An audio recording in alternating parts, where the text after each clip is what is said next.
नमस्कार, ABP news में आपका स्वागत है। मैं हूं रोहित सिंह सावल और एबीपी न्यूज और सी वोटर का आप सर्वे देख रहे हैं। फाइनल ओपिनियन पोल 2024 लोकसभा चुनाव का फाइनल ओपिनियन पोल है ये। पिछले 2 घंटे में आप 3 राज्यों का आंकड़ा देख चुके हैं। ये तीनों ही राज्य दक्षिण भारत के हैं। तमिलनाडु और केरल में एनडीए का वोट शेयर तो बढ़ा है, लेकिन इंडिया गठबंधन यहां क्लीन स्वीप करता नजर आ रहा है, जबकि दक्षिण के ही एक दूसरे राज्य कर्नाटक में बीजेपी मजबूती के साथ अपना किला बचाती हुई दिखाई दे रही है। कर्नाटक में एनडीए को 23 तो कांग्रेस को 5 सीट मिलने का अनुमान है। अभी की टैली में इंडिया गठबंधन भले ही आगे हो, लेकिन यह सिर्फ शुरुआत भर है। अभी सिर्फ 3 राज्यों का ही डाटा सामने आया है और इस टैली में तो अभी वो राज्य ही नहीं जुड़े हैं जहां बीजेपी पिछले 2 लोकसभा चुनाव में जबरदस्त प्रदर्शन करती हुई नजर आई है।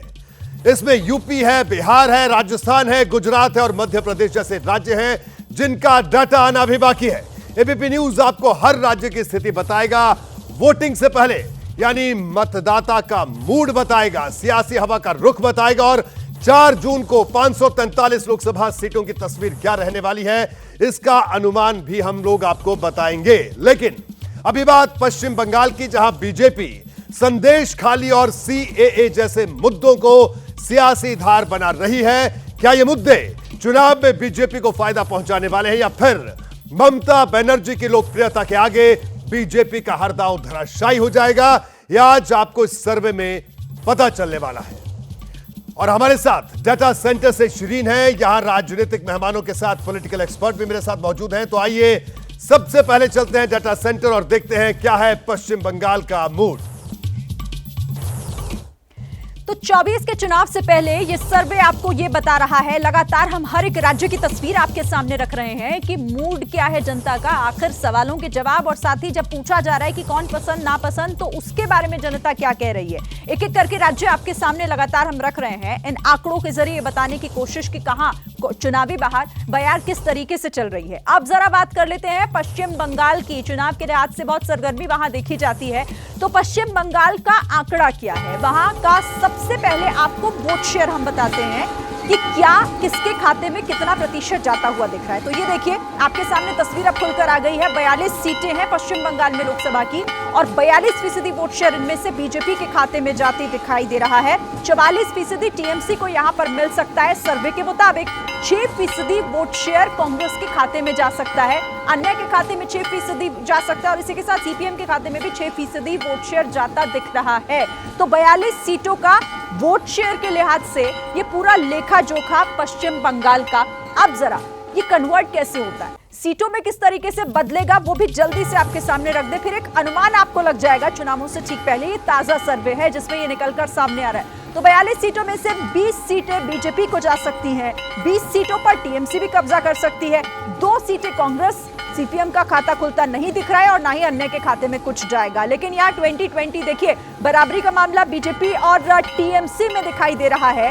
कांग्रेस को 2 सीटों से ही संतोष करना पड़ेगा और 20 सीटों के साथ यहां पर बीजेपी जीतती दिखाई दे रही है और 20 ही टीएमसी यानी कि ममता बनर्जी की पार्टी के खाते में जाती हुई दिख रही है।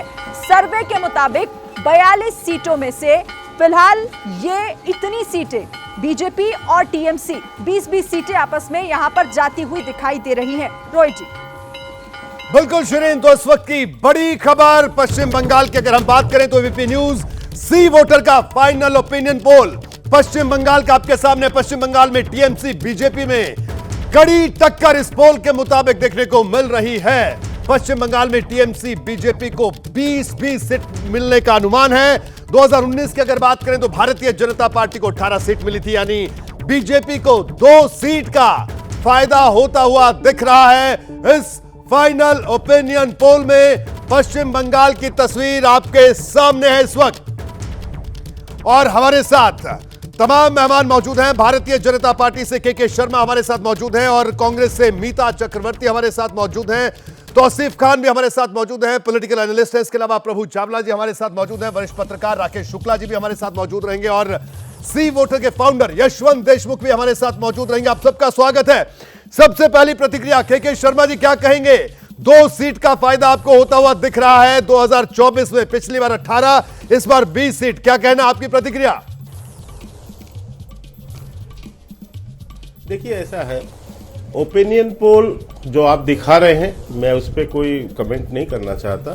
जो भी दिखा रहे हैं सही दिखा रहे हैं, अच्छा दिखा रहे हैं, जो आपको फीडबैक मिला है। हमारा मानना इससे कहीं ज़्यादा है कि इस बार पश्चिम बंगाल में हमें इससे बहुत ज़्यादा सीटें मिलेंगी। और ये ओपिनियन पोल मैं मानता हूँ जी कि ये एक दिशा दिखाती हैं कि किस तरह से वहाँ बढ़त हो रही है। पिछली बार आपने बताया हमारे पास 18 सीटें थी, इस बार हम आपके ओपिनियन पोल के अनुसार से यदि मैं समझूं तो आप 2 सीटें बढ़ते हुए दिखा रहे हैं। इसका मतलब ये हुआ, जो मैं समझ पाता हूं एक राजनीतिक विद्यार्थी के रूप में, कि वहां पर भारतीय जनता पार्टी का जनाधार बढ़ रहा है। वो उस दिशा को इंगित कर रहा है कि निश्चित तौर से भाजपा वहां बढ़ रही है। अब ये बढ़त कहां तक जाती है ये देखना पड़ेगा। और जैसा हम वहां पर अपना प्रयास कर रहे हैं, भारतीय जनता पार्टी के जो हमारे कार्यकर्ता, नेता और जिस ढंग का हम अपना विषय लेते हैं, उस फीडबैक से मैं आशान्वित हूं कि इस बार इससे भी कहीं ज़्यादा बहुत अच्छी सीटें भारतीय जनता पार्टी को वहाँ प्राप्त होंगी। और निश्चित तौर से हमारे आंकड़े को जो हम सोचते हैं कि 370 सीट हम लेके आएंगे भारतीय जनता पार्टी और 400 सीट, ठीक है, का हम उस आंकड़े तक पहुंच जाएंगे। के शर्मा जी, आपका कहना है कि ये तस्वीर और बदलेगी, आपका कहना है 20 से ऊपर भारतीय जनता पार्टी जाएगी। हमारे साथ तौसीफ खान साहब भी मौजूद हैं, राजनीतिक विश्लेषक है। तौसीफ खान साहब, टीएमसी को 2 सीट का नुकसान होता हुआ दिख रहा है, क्या कहेंगे आप? और बीजेपी कह रही है कि हमें 2 सीट का फायदा नहीं बल्कि इससे कहीं आगे पहुंचेंगे हम, क्या कहेंगे आप? नहीं, देखिए 2021 की राज्यसभा चुनाव में भी इसी तरह का बढ़त दिखाया जा रहा था बीजेपी को कि बीजेपी को पूरी बहुमत मिल रही है, वो सरकार बनाने जा रही है बंगाल में। लेकिन जब नतीजा आया तो सारे लोग शॉक थे जी। और जो लहर ममता बनर्जी का जो पब्लिक में, बंगाल की जनता में जो उनकी पॉपुलैरिटी है, वो आज भी कायम है। तो किस तरीके से ये आंकड़ा, आपने बिल्कुल अपना एक सर्वे किया है, आपके सर्वे के हिसाब से ये आंकड़ा आ रहा है, लेकिन मैं इससे सहमति नहीं रखता। मेरे हिसाब से जो 2019 के जो आंकड़े हैं उससे काफी नीचे गिरने वाला है। आप कंपेयर करें कि 2019 में ये देखा गया था कि तृणमूल से बहुत बड़े बड़े नेता बीजेपी को ज्वाइन कर रहे थे, वो जनवरी महीने से स्टार्ट हो गया था जी। लेकिन अभी आप देखेंगे हाल ये है कि बीजेपी तो कोई ज्वाइन कर नहीं रहा, लेकिन बीजेपी ने अभी तक तो पूरे के पूरे 42 सीट में कैंडिडेट भी नहीं दिए। तो ये बढ़त कहां से ये लेकर के आएंगे? क्यों नहीं अभी तक डायमंड हार्बर सीट में कैंडिडेट दिया गया बीजेपी? ठीक है, आपका कहना है कि भारतीय जनता पार्टी अभी प्रत्याशी भी नहीं दे पाई और उसके बावजूद वो किस आधार पर बढ़त का दावा करे? के शर्मा जी, आपके पास आता हूं, लेकिन उससे पहले कांग्रेस की एक प्रतिक्रिया ले लेते हैं। मीता चक्रवर्ती हमारे साथ है। मीता जी, क्या कहेंगे आप?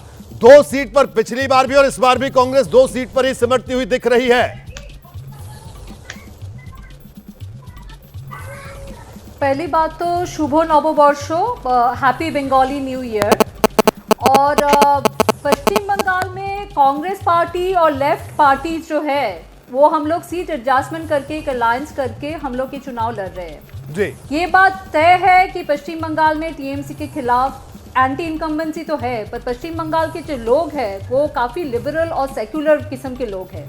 तो मुझे नहीं लगता कि राजनीतिक विकल्प की तरह वो बीजेपी की ओर जाएंगे। मैं सर्वे के रिजल्ट के साथ बिल्कुल ही सहमत नहीं हूँ। मुझे लगता है कि हाँ, 2 तो हमारे एग्जिस्टिंग एमपीज है मालदा और मुर्शिदाबाद में। साउथ मालदा में ईशा खान चौधरी को लीड में दिखाए हो आप लोग, और बहरमपुर में अधीर रंजन चौधरी जो हमारे लीडर ऑफ लोकसभा भी थे, वो लीड कर रहे हैं। He is a 5 times MP from there. पर साथ ही साथ हमारे इंटरनल सर्वे बता रहा है कि विक्टर रायगंज में और उत्तर मालदा में जो मुश्ताक आलम है वो हमारी कैंडिडेट है, और काफ़ी सारे जगह में हमारी कैंडिडेट्स और लेफ्ट कैंडिडेट जिसके साथ हम लोग सीट एडजस्टमेंट करके लड़ रहे हैं, वो काफ़ी जगह लेफ्ट के लिए जादवपुर में, और सलीम साहब जो कि मुर्शिदाबाद से लड़ रहे हैं। मीता चक्रवर्ती जी, मैं आपको रोकूंगा, आपके पास दोबारा लौटते हैं। एक बार देख लेते हैं पूरे बंगाल की तस्वीर क्या बनती है, क्योंकि एक एक सीट का हम सर्वे दिखा रहे हैं। तो आइए आपके सामने अब आपको दिखाते हैं क्या तस्वीर, बड़ी तस्वीर निकलकर सामने आ रही है पश्चिम बंगाल की। पश्चिम बंगाल की 42 सीट की क्या स्थिति है, ये देखिए। ये पश्चिम बंगाल की तमाम 42 सीटें हैं, और इन सीटों पर 2024 के चुनाव में क्या कुछ होने वाला है वो तस्वीर हम आपको दिखाने की कोशिश कर रहे हैं। तो आप ये देख सकते हैं, टीएमसी 20, बीजेपी 20 और कांग्रेस 2, यानी बहरामपुर और मालदा दक्षिण, यहां पर कांग्रेस आगे इस वक्त दिख रही है। इसके अलावा 20 सीटों पर टीएमसी, यानी आप ये देख सकते हैं जो हरे रंग से हमने लिखा है, बीरभूम, दमदम, जंगीपुर, कृष्णानगर, जयनगर, घाटल, बारासात, आसनसोल, बर्धमान पूर्व, बोलपुर, हावड़ा, मथुरापुर, श्रीरामपुर, कोलकाता दक्षिण, जावतपुर, बशीरहाट, डायमंड हार्बर, कोलकाता उत्तर, मुर्शिदाबाद और उलुबेरिया, ये वो तमाम 20 सीटें हरे रंग से आप देख सकते हैं जहां पर टीएमसी बढ़त बनाती हुई दिख रही है ओपिनियन पोल के मुताबिक। और भारतीय जनता पार्टी की अगर बात करें वो 20 सीटें कौन है, आइए मैं वो भी आपको दिखा दूं। देखिए, अलीपुरद्वार, बांकुरा, आरामबाग, बिष्णुपुर, हुगली, झारग्राम, मालदा उत्तर, रानाघाट, रायगंज, पुरुलिया, इसके अलावा बर्धमान, दुर्गापुर, कूच बिहार और बलूर घाट, बैरकपुर, दार्जिलिंग, मिदनापुर, तमलुक और जलपाईगुड़ी और बनगांव, ये वो सीटें हैं जहां पर भारतीय जनता पार्टी बढ़त बनाती हुई दिख रही है। अब हम ये तो एक तस्वीर हो गई, अब एक और तस्वीर आपको आगे दिखाते हैं कि किस तरह से कांटे की टक्कर भी कुछ सीटों पर देखने को मिल रही है पश्चिम बंगाल में। और वो तस्वीर क्या बनती है, देखिए मैं आपको बता दूं, बड़ा रोचक ये आंकड़ा है। यशवंत देशमुख जी हमारे साथ मौजूद हैं, सी वोटर के फाउंडर, उनसे इस आंकड़े को बड़े तफसील से समझेंगे। 11 सीट ऐसी है जहां 3% का वोट स्विंग अगर होता है तो तस्वीर बदल सकती है। वो 11 सीटें कौन कौन है? बांकुरा, यानी यहां पर भारतीय जनता पार्टी आगे दिख रही है इस वक्त, लेकिन 3% का अगर स्विंग होता तो यहां पर कुछ भी हो सकता है। बीरभूम इसी तरह की सीट है, टीएमसी आगे है, लेकिन यहां भी 3% कुछ और कर सकता है। घाटल और ये सीट है, इसके अलावा मालदा दक्षिण, एक एक करके आपको बताऊंगा। लेकिन यशवंत देशमुख जी से मेरा आग्रह है, यशवंत जी मैं चाहूंगा अगर आप आ जाए यहां एलईडी पर, यहां आकर जरा दर्शकों से हम लोग बात करते हैं, इंटरेक्ट करते हैं, क्योंकि यह आंकड़ा बड़ा दिलचस्प है। 20 सीट अभी आप दिखा रहे हैं, 20 सीट टीएमसी, 20 सीट बीजेपी और 2 सीट कांग्रेस, लेकिन ये 11 सीट ऐसी हैं जहां 3% का स्विंग कहीं भी कुछ भी हो सकता है। यहां से शुरुआत करते हैं बांकुरा से। देखिए, पहली बात तो ये कि जब अपने दर्शकों को बताना बहुत जरूरी है कि पश्चिम बंगाल और महाराष्ट्र हमारे इस पूरे आकलन में यही दो एक ऐसे राज्य हैं रोहित, जहां पर हार जीत का अंतर 5% से कम है दो पार्टियों के बीच में। बाकी सभी राज्य भारत के हैं, जीतने वाला जो भी है वो एक तरफा जीत रहा है, चाहे इधर जीते या उधर जीते, क्योंकि उनके बीच का फासला 5% ही नहीं, डबल डिजिट में 10% या उससे ज्यादा मार्जिन है। तो पश्चिम, दरअसल आज की तारीख में ट्रैकर हमारा बोल रहा है, अगर पूरे भारत में सबसे ज्यादा कांटे का मुकाबला कहीं हो रहा है तो वो पश्चिम बंगाल और महाराष्ट्र, इन दो राज्यों में। पश्चिम बंगाल में जो आपके सामने 11 सीटों का आपने जिक्र किया, 3% से कम के स्विंग के ऊपर ये फ्लिप कर सकती है। यानी यशवंत जी मैं आपको रोक रहा हूं, यानी अभी हम 20 दिखा रहे हैं, ये जो सीट दिखा रहे हैं बांकुरा, हुगली, कूच बिहार, रायगंज और बलूर घाट, ये यहां पर बीजेपी आगे है, लेकिन 3% का अंतर है। यानी 25 टीएमसी भी हो सकती है, बीजेपी भी हो सकती है। बिल्कुल आपने सही पकड़ा। यानी यहां से अगर 3% का ग्राफ स्विंग बीजेपी से टीएमसी की ओर हो जाता है, इन सीटों पे फ्लिप हो जाएंगी, टीएमसी का ग्राफ 25 हो जाएगा, बीजेपी का 20 हो जाएगा, 15 हो जाएगा। लेकिन उल्टा भी हो सकता है, यहां से प्रधानमंत्री मोदी का कैंपेन ये अगर सर चढ़ता है, आगे बढ़ता है, तो और 3% का स्विंग बीजेपी के पक्ष में हो जाता है, तो इसका मतलब ये साफ होगा कि वो 5 सीटें जो आप यहां पे हरी दिख रही हैं अभी टीएमसी के पक्ष में, वो फ्लिप करके भगवा भी हो सकती है। बिल्कुल यशवंत जी, आपको मैं यही रोकूंगा। वरिष्ठ पत्रकार प्रभु चावला जी हमारे साथ मौजूद हैं, उनको इस चर्चा में लेकर आना चाहूंगा। प्रभु चावला जी, क्या कहेंगे आप? ये जो 3% के स्विंग की बात यशवंत कह रहे हैं कि आंकड़ा भी 20-20 का है, यानी 25 इस तरफ भी 25 उस तरफ भी, तो सीएए, इसके अलावा अगर हम बात करें संदेश खाली, इसके अलावा बात करें प्रदेश सरकार पर करप्शन के चार्जेस, तो अगर ये तमाम कैंपेन बनती है तो तस्वीर इधर से उधर भी हो सकती है। प्रभु चावला जी, आपका रिएक्शन। इससे पहले कि मैं डेटा के ऊपर जाऊं, मैं ये बात देखना चाहता हूँ। ये बड़ा स्पष्ट दिखाई दे रहा है कि वेस्ट बंगाल के अंदर लगभग 47 साल के बाद एक नेशनल पार्टी अल्टरनेटिव बढ़ के सामने आ रही है। पिछले 15 सालों से टीएमसी वहाँ पर आई है, उससे पहले 25 साल से ऊपर सीपीएम ने राज किया था। तो कांग्रेस जैसे जैसे मार्जिनलाइज होती चली जा रही है, वही दिखाई दे रहा है सारे प्रदेशों के अंदर। जहाँ जहाँ कांग्रेस खत्म होती जाती है, उसका रिप्लेसमेंट ज़्यादातर बीजेपी बन रही है। और वेस्ट बंगाल को पिछले 10 सालों से बीजेपी ने स्पेशल टारगेट करके रखा हुआ था, क्योंकि फर्टिलिटी ग्राउंड है वहाँ पर। एक तो पोलराइजेशन भी हो सकता है, दूसरा एंटी इनकम्बेंसी भी है। और दूसरा वहाँ पर बट रहा है सीपीएम और कांग्रेस एक तरफ हो गई है, तो जो दिखाई दे रहा है वो स्पष्ट है कि जो स्पेस विकेट कर रहा है, अभी कांग्रेस की प्रवक्ता बोल रही थी कि ये नहीं हो सकता। मेरे को लगता है कि ऑल्टरनेटिव वहाँ पर कांग्रेस का जो आप कह रहे हैं लिबरल और सेकुलर, जी वहाँ पर नेशनलिज्म का डेवलपमेंट जो है पाकिस्तान वहाँ पर जब डेवलप ज़्यादा हो रहा है, मोदी जी की वजह भी हो सकता है, और बीजेपी ने चुन करके एंटी टू ईस्ट जो करने की बात थी, हालांकि बाकी स्टेट्स उनके पास हैं, वेस्ट बंगाल के अंदर बीजेपी मोदी की वजह से, एग्रेशन की वजह से, और टीएमसी की अपनी एक पॉलिटिक्स है जो नैरो हो गई है, तो इशू क्या बनाया उन्होंने वहाँ पर, एक नेशनल राष्ट्रीयवाद का और दूसरा वहाँ पर करप्शन का। जो पिछले 5 साल के अंदर इतने लोगों टीएमसी के नेताओं को अरेस्ट किया, उनको टारगेट करके वहाँ पर एक करप्शन, कम्युनलिज्म और नेशनलिज्म का कॉम्बिनेशन बना करके बीजेपी ने ऑल्टरनेटिव बनाया है। मेरे को अभी भी लगता है कि वोट परसेंटेज जो है 4% का फर्क है लगभग इसके अंदर। टीएमसी अभी भी सबसे ज़्यादा पॉपुलर पार्टी है, 15 साल की पावर में रहने के बाद भी उनकी चौथी टर्म चल रही है वहाँ पर।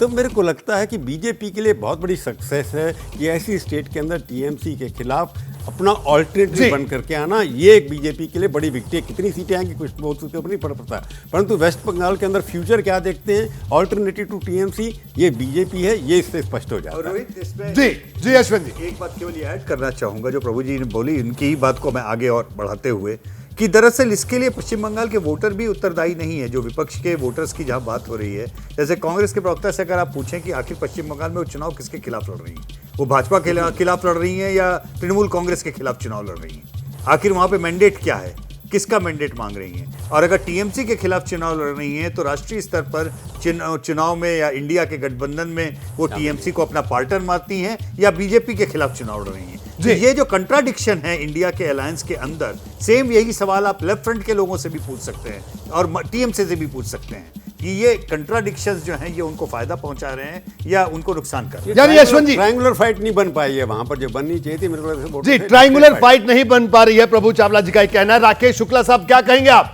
कांटे की टक्कर, यानी 20-20 है, ये 25 भी हो सकता है मामला, 20 भी आ सकता है, जो भी आंकड़ा दिखा रहा है। देखिए वहाँ पे 3 तरह का वोटर है, एक मुस्लिम, एक हिंदू, एक बंगाली। बंगाली मैं इसलिए कह रहा हूँ कि वो अपने आप को किसी के साथ जोड़ के नहीं चल रहा। अब जो आपका आंकड़ा वोट ऑफ परसेंटेज का आ रहा है, वो आप 14, 19 और 24 में देखिए तो 19 और 24 में कोई बहुत बड़ा फर्क नहीं आ रहा। 19 का पैटर्न नहीं है।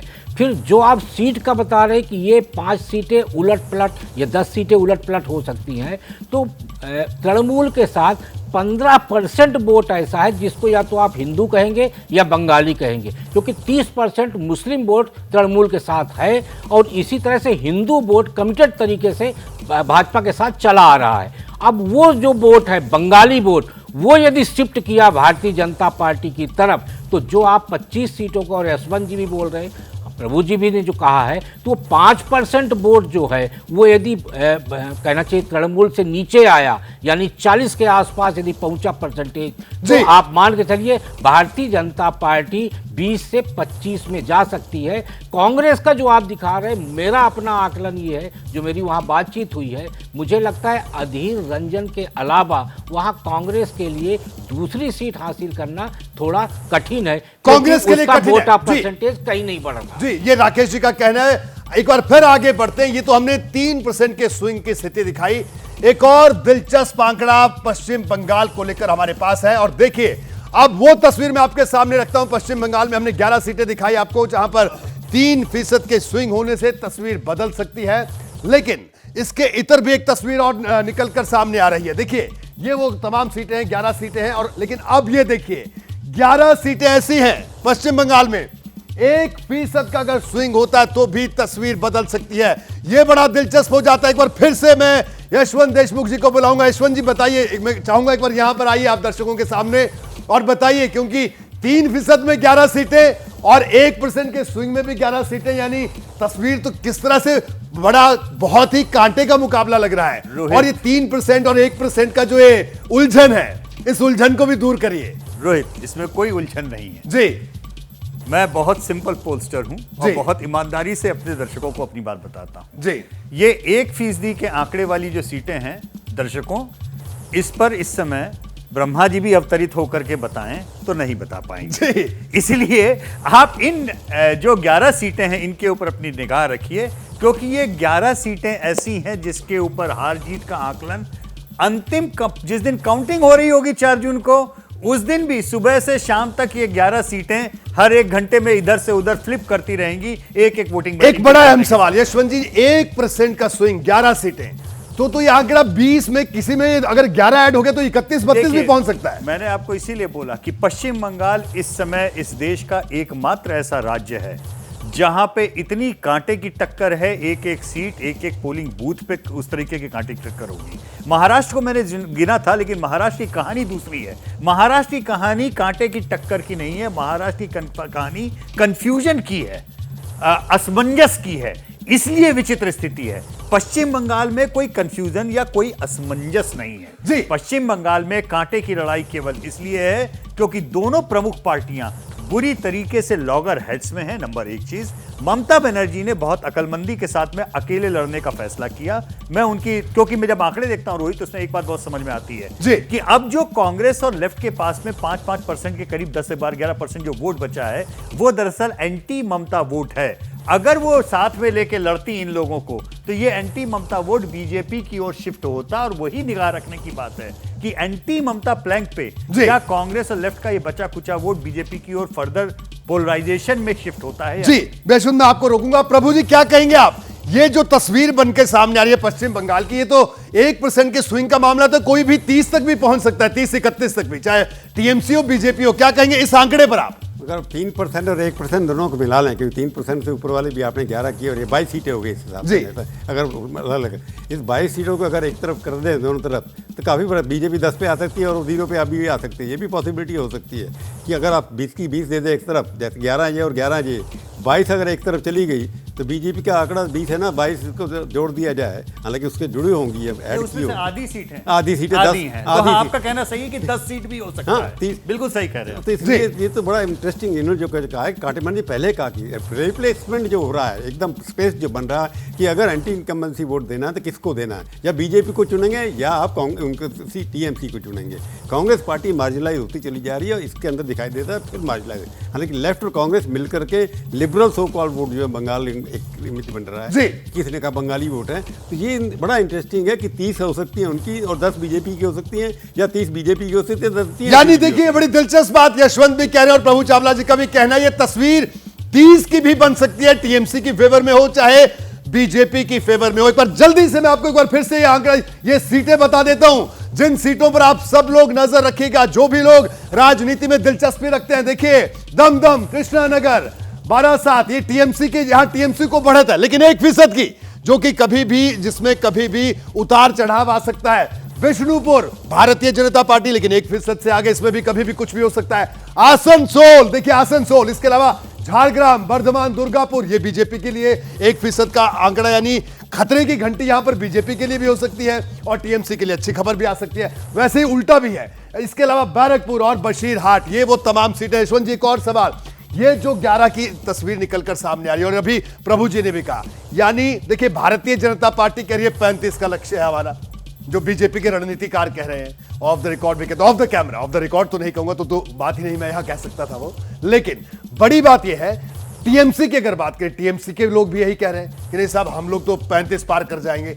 तो ये जो स्थिति बन रही है और ये जो 10 सीटों की स्थिति निकल कर आ रही है, तो ये तो ऐसा लग रहा है जो सर्वे के मुताबिक कि जो भी पहुंचेगा वो 30 के आसपास ही पहुंचेगा। देखिए दोनों ही पार्टियों का जो आकलन है, या दोनों ही पार्टी के प्रवक्ता जो दम ठोंक के बोलते हैं, मैं उनको दोष कतई नहीं देता, क्योंकि जब आप इतने क्लोज मुकाबले में आप लड़ रहे होते हैं तो हमेशा आप अपने लिए अच्छा ही सोचते हैं, नंबर 1 बात। लेकिन एक बात मैं जिक्र जरूर करूंगा जिस ओर सबका ध्यान जाना बहुत जरूरी है। पश्चिम बंगाल में पॉलिटिकल वायलेंस की बड़ी पुरानी हिस्ट्री रही है, नंबर 1 बात। उस वायलेंस के चक्कर में वहां पे ट्रेडिशनली और हाल फिलहाल में और भी ज्यादा, सबसे ज्यादा नॉन रेस्पॉन्स सर्वेज में आता है। यानी वो लोग जो ये नहीं बोलते कि हम किसको वोट देंगे, या जो लोग कहते हैं कि हम बताना नहीं चाहते, ऐसी संख्या पूरे भारत के औसत से दुगनी होती है, नंबर 1। दूसरी चीज, टर्नआउट फैक्टर रोहित बहुत इंपॉर्टेंट होगा, क्योंकि लॉ एंड ऑर्डर अगर मजबूत होगा और टर्नआउट सही होगा तो नतीजे क्या आएंगे वो अलग तरीके से डिफाइन होंगे। इसलिए 7 फेजेस में पश्चिम बंगाल का ये जो 3-3, 4-4 सीट वाला मसला है ना, ये अब आपको समझ में आएगा कि वो क्यों है ऐसा और किस तरीके से उस पर टर्नआउट इंपैक्ट होगा। बड़ी दिलचस्प तस्वीर और बड़ा दिलचस्प आंकड़ा यशवंत देशमुख जी बता रहे हैं। देखिए ये जो हरे रंग में जो सीट है और ये गेरुए रंग की सीट है, इनमें कभी भी कुछ भी बदलाव हो सकता है। 1% की बात है, 1% की। हालांकि आज यशवंत जी ने भी लगभग हरे रंग का ही कुर्ता पहना, लेकिन इनके कुर्ते और सीटों से कोई तालमेल नहीं है। मैं पहले ही क्लियर कर दूं, ठीक है ना यशवंत जी? जी बिल्कुल बिल्कुल ठीक है। और साथ में जितने भी हमारे सुधी दर्शक हैं एबीपी के, मैं चाहूंगा कि इन सीटों के ऊपर न केवल अभी से निगाह रखिए, अखबार पढ़ते हैं तो निगाह रखिए, और काउंटिंग वाले दिन भी मैं आपको अभी से चेतावनी दे रहा हूं कि ये सीटें वो हैं जो हर राउंड में, हर मशीन के खुलने के साथ में इनका पेंडुलम इधर से उधर, उधर से इधर होता ही रहेगा, और शाम तक जब तक फाइनल नतीजे नहीं आ जाएंगे पश्चिम बंगाल की गिनती चलती रहेगी। बिल्कुल, पश्चिम बंगाल की गिनती चलती रहेगी। और ये 11 सीटें आप नोट कर लीजिए, बड़ी महत्वपूर्ण, बेहद दिलचस्प आंकड़ा। ये 11 सीटें कहीं भी जा सकती हैं। 1% का अगर स्विंग होता है, अभी जो ओपिनियन पोल बता रहा है वो बता रहा है 20 seat Bharatiya Janata party, 20 seat TMC, 2 seat Congress. लेकिन ये 10 सीटें अगर किसी तरफ भी जाती हैं, यानी 11 सीटें हैं, 10 से 11 सीट, तो 30 से ऊपर का आंकड़ा बन सकता है। अब तक जो तस्वीर सामने आई है, देखिए 543 में से 129 सीटों का ओपिनियन पोल सामने आ चुका है, जिसमें एनडीए 43 सीट मिलती हुई दिख रही है और इंडिया गठबंधन को 86 सीट, यानी दोगुनी सीट इंडिया गठबंधन को मिलती हुई दिख रही है अब तक। यानी 129 सीटों की हम बात कर रहे हैं 543 में से। और इस हिस्से में हम चर्चा कर रहे हैं पश्चिम बंगाल की, जहां स्थिति बेहद दिलचस्प है। देखिए 20 seat, 20 TMC, 20 Bharatiya Janata party और 2 सीट कांग्रेस को मिलती हुई दिख रही है। तमाम मेहमान हमारे साथ मौजूद हैं, क्योंकि आंकड़ा बेहद दिलचस्प है। इसलिए मैं एक बार फिर से आंकड़े पर जाऊंगा। आप ये देखिए, ये एलईडी आपके सामने है, ये पूरी स्थिति है। TMC 20, BJP 20, Congress 2। एक और दिलचस्प आंकड़ा, 3% स्विंग वाली सीटें कौन सी है, उस पर जरा नजर डाल लीजिए। फिर उसके बाद बड़ी दिलचस्प चर्चा हम करने वाले हैं। देखिए 3% का स्विंग, 11 सीटें ऐसी हैं जहां पर 3% वोट इधर से उधर हुआ तो ये सीटें कहीं भी जा सकती हैं। ये वो तमाम सीटें हैं, बांकुरा, बीरभूम, घाटल, बर्धमानपुर और हुगली, मालदा दक्षिण, रायगंज, कूच बिहार, मथुरापुर, जादवपुर और बलूरघाट। ये वो 11 सीटें हैं जहां 3% का स्विंग अगर होता है तो तस्वीर किसी भी तरफ जा सकती है। अब और आगे दिखाता हूं आपको, और 11 सीटें ऐसे जहां 1% का स्विंग कुछ भी कर सकता है। 1% आप समझ सकते हैं कितना क्लोज यहां पर स्थिति देखने को मिल रही है। दमदम, कृष्णानगर, जयनगर, बारासात, आसनसोल और बशीरहाट, ये यहां पर टीएमसी 1% के मार्जिन से आगे है। और इसके अलावा पुरुलिया, बिष्णुपुर, झारग्राम, बर्धमान, दुर्गापुर, बैरकपुर, यहां पर भारतीय जनता पार्टी 1% से आगे है। अब बड़ा दिलचस्प बात, सवाल ये उठ रहा है कि अभी 20 सीट मिलने का अनुमान है, लेकिन 22 सीट ऐसी हैं, यानी 11 सीट ऐसी हैं जहां 3% का स्विंग पे कुछ भी हो सकता है, और 11 सीट ऐसी हैं जहां 1% के स्विंग के साथ कुछ भी हो सकता है। यशवंत जी, यही स्थिति है। यानी 22 सीटों की अभी कुछ, यानी कुल मिला के 20 सीटों की तस्वीर साफ है। देखिए मैं बहुत ईमानदारी से अपने दर्शकों को मैंने वहां पे खड़े होके बोला और मैं यहां बैठ करके दोबारा बोल रहा हूं। ये 22 सीटें ऐसी हैं जिसमें दुनिया का कोई पोस्टर छोड़िए, परम ज्ञानी छोड़िए, ब्रह्मा जी को भी खड़ा कर दीजिए तो वो भी आपसे यही कहेंगे, रोहित बच्चा कुछ और वरदान मांग लो, इन 22 सीटों का प्रोजेक्शन मुझसे मत मांगो। इसलिए जो मुझसे नहीं हो सकता मैं वहां पे हाथ, जो आंकड़े अभी आ रहे हैं सर्वे में, जिन आंकड़ों में जहां पे जो दिख रहा है, हमने वो एबीपी पे भरोसा। और एक बात और हम कहना चाहेंगे रोहित जी, हमारा ही ये चैनल था, हमारा ही सर्वेक्षण था जिसने 2019 में पहली बार 18 सीट बीजेपी के लिए प्रोजेक्ट की थी। कोई यकीन करने वाला उस समय नहीं था। ठीक है, हमारा ही ट्रैकर यहाँ पे एबीपी पे अकेले हम लोग थे, एबीपी न्यूज और सी वोटर, जिसने साल भर तक पश्चिम बंगाल में ट्रैकर चला के बोला कि ममता दीदी जीत रही हैं और अच्छे से जीत रही हैं, बीजेपी नंबर 2 पहुंच रही है, लेकिन दूर दूर तक सत्ता के आसपास भी नहीं पहुंच। ठीक है, के शर्मा जी आपके पास आऊंगा। एक छोटी सी प्रतिक्रिया मैं राकेश शुक्ला जी की ले लेता हूं। राकेश जी, प्रभु चावला जी ने जिक्र किया था अभी जब ब्रेक हुआ था, उस दौरान उन्होंने कहा था कि यानी बात साफ है कि उन्हीं का टेक था कि 22 सीटें ऐसी हैं जहां, यानी 20 सीट की तस्वीर साफ है, 22 सीट कहीं भी जा सकती है। तो ये तो बड़ी अजीब स्थिति है, यानी 10-10 सीटें बीजेपी और टीएमसी की क्लियर है और 22 सीट ऐसी हो कहीं भी जा सकती है। रोहित जी, ये जो 1% वोट से 11 सीटों का जो आंकड़ा है, उसमें आप 4 सीटें देखिए, वो बड़ी महत्वपूर्ण है। कृष्णानगर सीट महुआ मोइत्रा जी की है, सदस्यता खत्म हुई उनकी, पिछले चुनाव में अच्छा खासा मार्जिन से वो जीती थी, इस बार भी कैंडिडेट हैं। 1% का अंतर बताया जा रहा है। आसनसोल सीट सद्धन सिन्हा जी की है। पिछली बार जब उपचुनाव हुआ मार्जिन अच्छा था उनका जीत का, इस बार आप बता रहे 1% में उनकी सीट जा सकती है। बसीरहाट, इसी सीट पे संदेश खाली आता है और पूरा कांड हुआ है। बसीरहाट सीट से भी नुसरत जहां पिछली बार 2 से 2.5 लाख वोटों से जीती थी, इस बार 1% का अंतर आ गया है।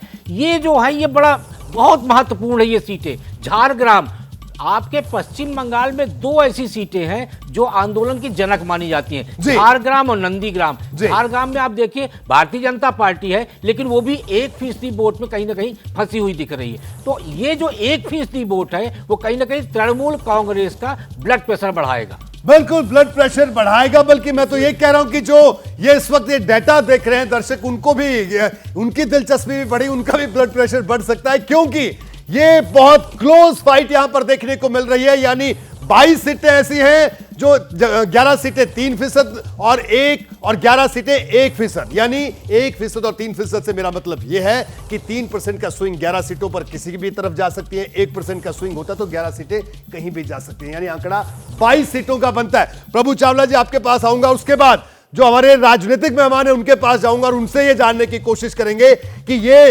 तस्वीर जान के उनका ब्लड प्रेशर कितना हाई हुआ है। सर बताइए, यानी 10-10 सीटें क्लियर हैं और 22 सीट कभी भी कुछ भी हो सकता है, 22 में से 22 कहीं भी जा सकती है, 22 में से 10 कहीं भी जा सकती है। जी प्रभु चावला जी। बहुत बड़ी इंपॉर्टेंस इसकी एक बहुत ही बड़ी है कि इन सीटों की वजह से डिसाइड हुआ कि भारतीय जनता पार्टी 300 से कितनी ऊपर जाती है।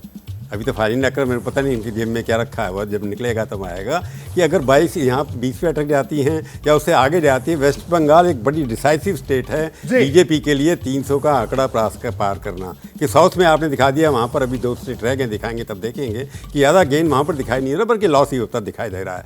तो इसलिए वेस्ट बंगाल के अंदर और महाराष्ट्र के जब दिखाएगा पिटारा खुलेगा, पर वेस्ट बंगाल के अंदर जब तक बढ़त नहीं होती, मेजोरिटी के ऊपर कोई क्वेश्चन नहीं उठा रहा। मेरे को लगता है कि 370 का आंकड़ा तो ठीक है, एक नेता की तरफ से आवाज़ दी गई है उसको मनोबल बढ़ाने के लिए, परंतु 300 से ऊपर करना, जो पिछले साल के मोदी जी की विक्ट्री तब है, एक तो थर्ड रिकॉर्ड विक्ट्री होगी, 306 से ऊपर आना उनके लिए उनकी एक प्रेस्टीज का सवाल है। वेस्ट बंगाल डिसाइड करेगा कि वो 306 से ऊपर जाते हैं कि नहीं जाते, ये सीटें पश्चिम बंगाल तय करेगा। प्रभु चावला जी का ये टेक है। मैं सीधे के शर्मा जी के पास आऊंगा। के शर्मा जी क्या कहेंगे सर, ब्लड प्रेशर का क्या हाल है? ये जो आंकड़ा निकलकर सामने आ रहा है, यानी 10-10 सीटें क्लियर हैं, लेकिन पश्चिम बंगाल की 22 सीट ऐसी हैं जिनमें से 11 सीट 3% के स्विंग के साथ कहीं भी जा सकती हैं और 11 सीट ऐसी हैं जो 1% के स्विंग के साथ कहीं भी जा सकती है। सर आपका रिएक्शन अब जो ये पूरा आंकड़ा सामने आया। के शर्मा जी। रोहित जी, 3 जो है विद्वान विश्लेषक यहाँ पर बहुत अनुभवी विश्लेषक बैठे हैं, मैं उनके समक्ष 2-3 बातें रख रहा हूँ और उनसे अपेक्षा भी करूँगा कि इस पर जरूर विचार रखें। देखिए, हम पिछली बार 18 सीट में थे, इस बार मैं आपके उसी पर पोल पर ही बोल रहा हूँ। 18 सीट हमारे पास थी, आप हमें 20 सीट दिखा रहे हैं। इसका मतलब ये हुआ कि 2 सीट हम बढ़ रहे हैं। तो 2 सीट क्यों बढ़ रहे हैं? इसका मतलब ये है कि ममता सरकार के प्रति एंटी इनकम्बेंसी फैक्टर है, तभी तो हमको 2 सीट की बढ़त मिल रही है। इसका मतलब कि ममता सरकार के प्रति वहां पर जब, क्योंकि ये देखिए विधानसभा और लोकसभा के चुनाव अलग अलग फैक्टर पे होते हैं, ये सब लोग मानते हैं। तो पिछली बार 18 से लेकर 20 गए, तो मतलब ममता के अगेंस्ट मामला चल रहा है।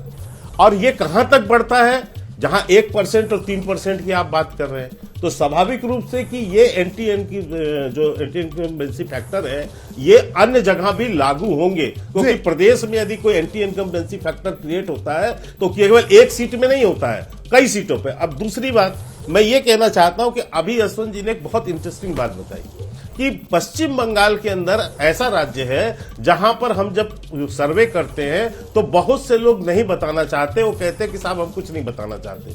क्यों नहीं बताना चाहते?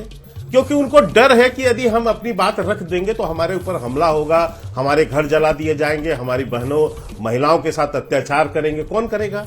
क्या बीजेपी कर सकती है? बीजेपी तो वहां कुछ नहीं कर सकती, जो भी करेगा टीएमसी करेगा।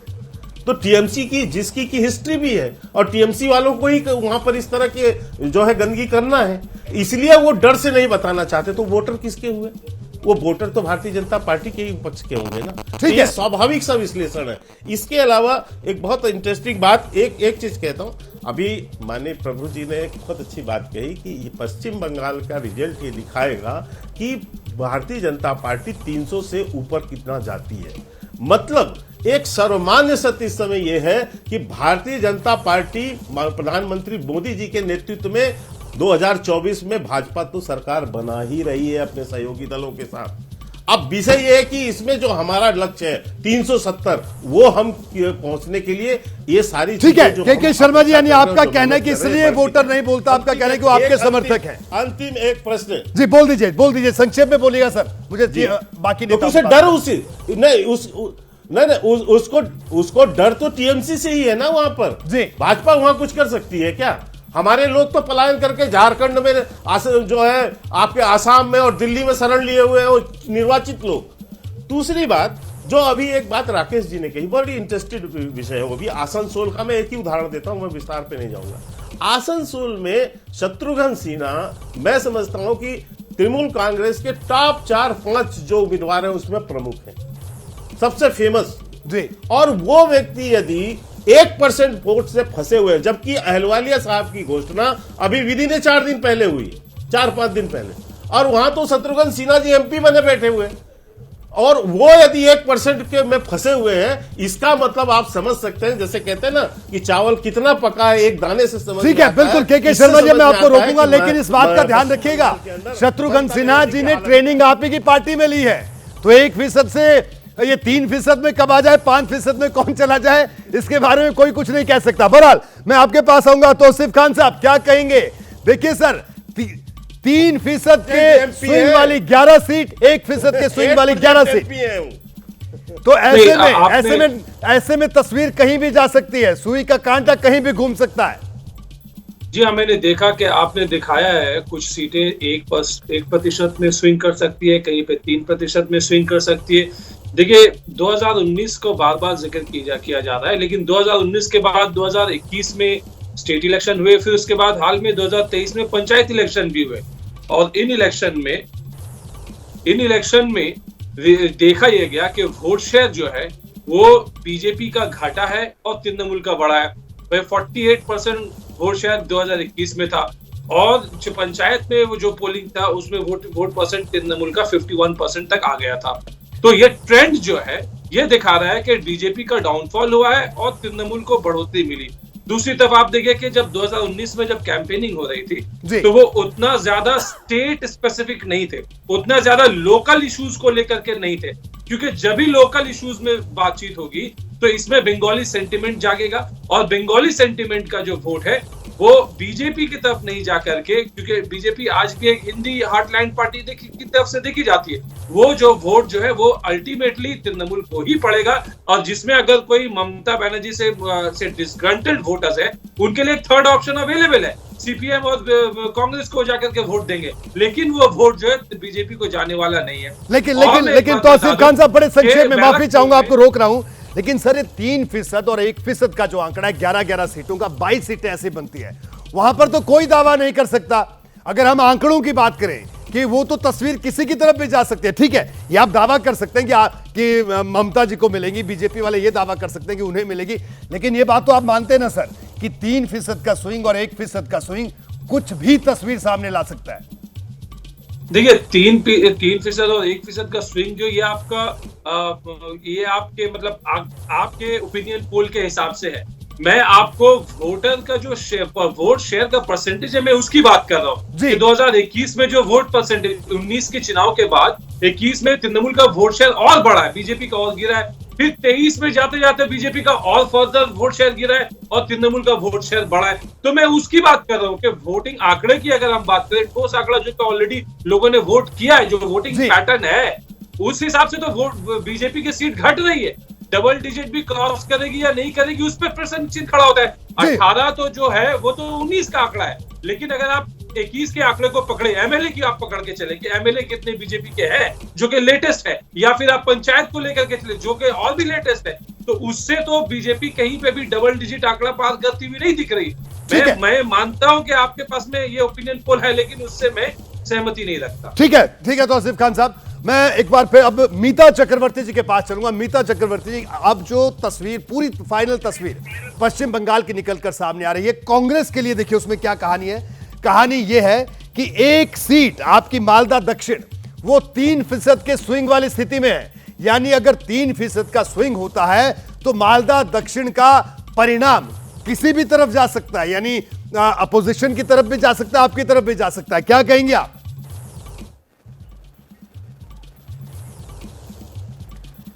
देखिए, मालदा में तो हमें बहुत ज़्यादा विश्वास है कि मालदा दक्षिण में ईशा खान चौधरी जीतने वाले हैं। वो हमारी एग्जिस्टिंग एमपी दालूदा के बेटे हैं।